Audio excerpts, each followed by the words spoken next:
President Vladimir Putin has confirmed that Russia has successfully tested the Poseidon unmanned underwater nuclear-powered vehicle, a system capable of carrying both conventional and nuclear warheads.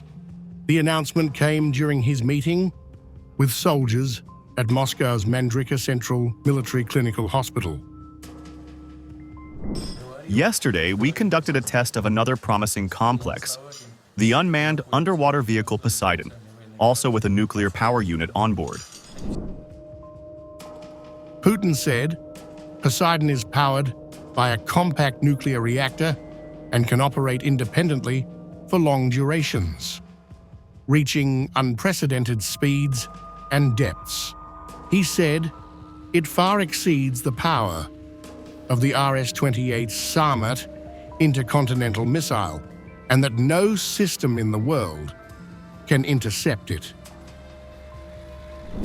Poseidon significantly exceeds Sarmat in power. Moreover, in terms of speeds and depths of movement of this unmanned vehicle, there is nothing like it in the world, and there are no ways to intercept it. The confirmation of the Poseidon test has alarmed several NATO members.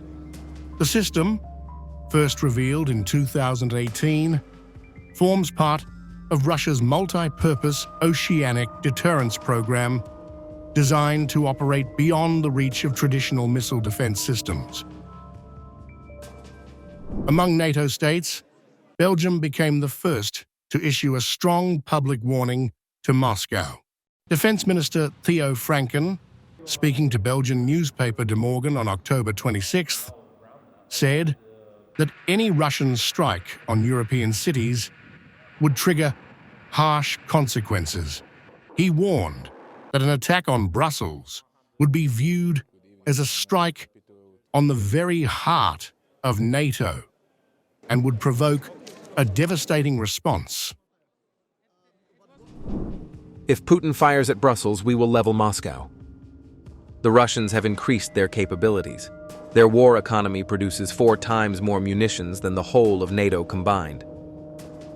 We must try to break Russia economically. That means expand economic sanctions and dry up their oil and gas revenues, because that is the engine of their war economy. In recent months, Ukraine has struck about a quarter of Russian refineries with deep strikes. Francken also warned that Europe lacks a central command structure and the ability to deploy quickly in a crisis. He pointed to Russia's increasing global military reach from Chechnya to Syria and Africa, and said Europe's current structure is insufficient to respond to such threats. Europe lacks a centralized command and immediate force projection. Beyond a few Eurocorps units in Strasbourg, there is little to throw into combat on short notice. Moscow's reaction came through Dmitry Medvedev, the former Russian president and current deputy chairman of the Security Council. Writing on X, formerly Twitter, Medvedev mocked Francken's comments, referring to him as an imbecile and linking his remarks directly to Russia's Poseidon test. Congratulations to all of Russia's friends, and especially the imbecile Belgian Minister of Defense, on the successful test of the Poseidon nuclear-powered underwater drone. Unlike the Burevestnik, the Poseidon can be considered a true doomsday weapon.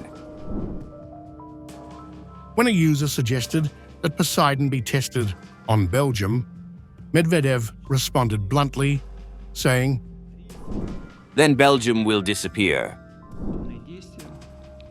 The exchange between Brussels and Moscow comes as Europe debates new deterrence models and questions US reliability in the NATO framework. While Putin celebrates the Poseidon test as a milestone in Russian defense technology, European officials see it as a challenge to NATO's deterrence posture and a test of how far rhetoric can go before confrontation turns real.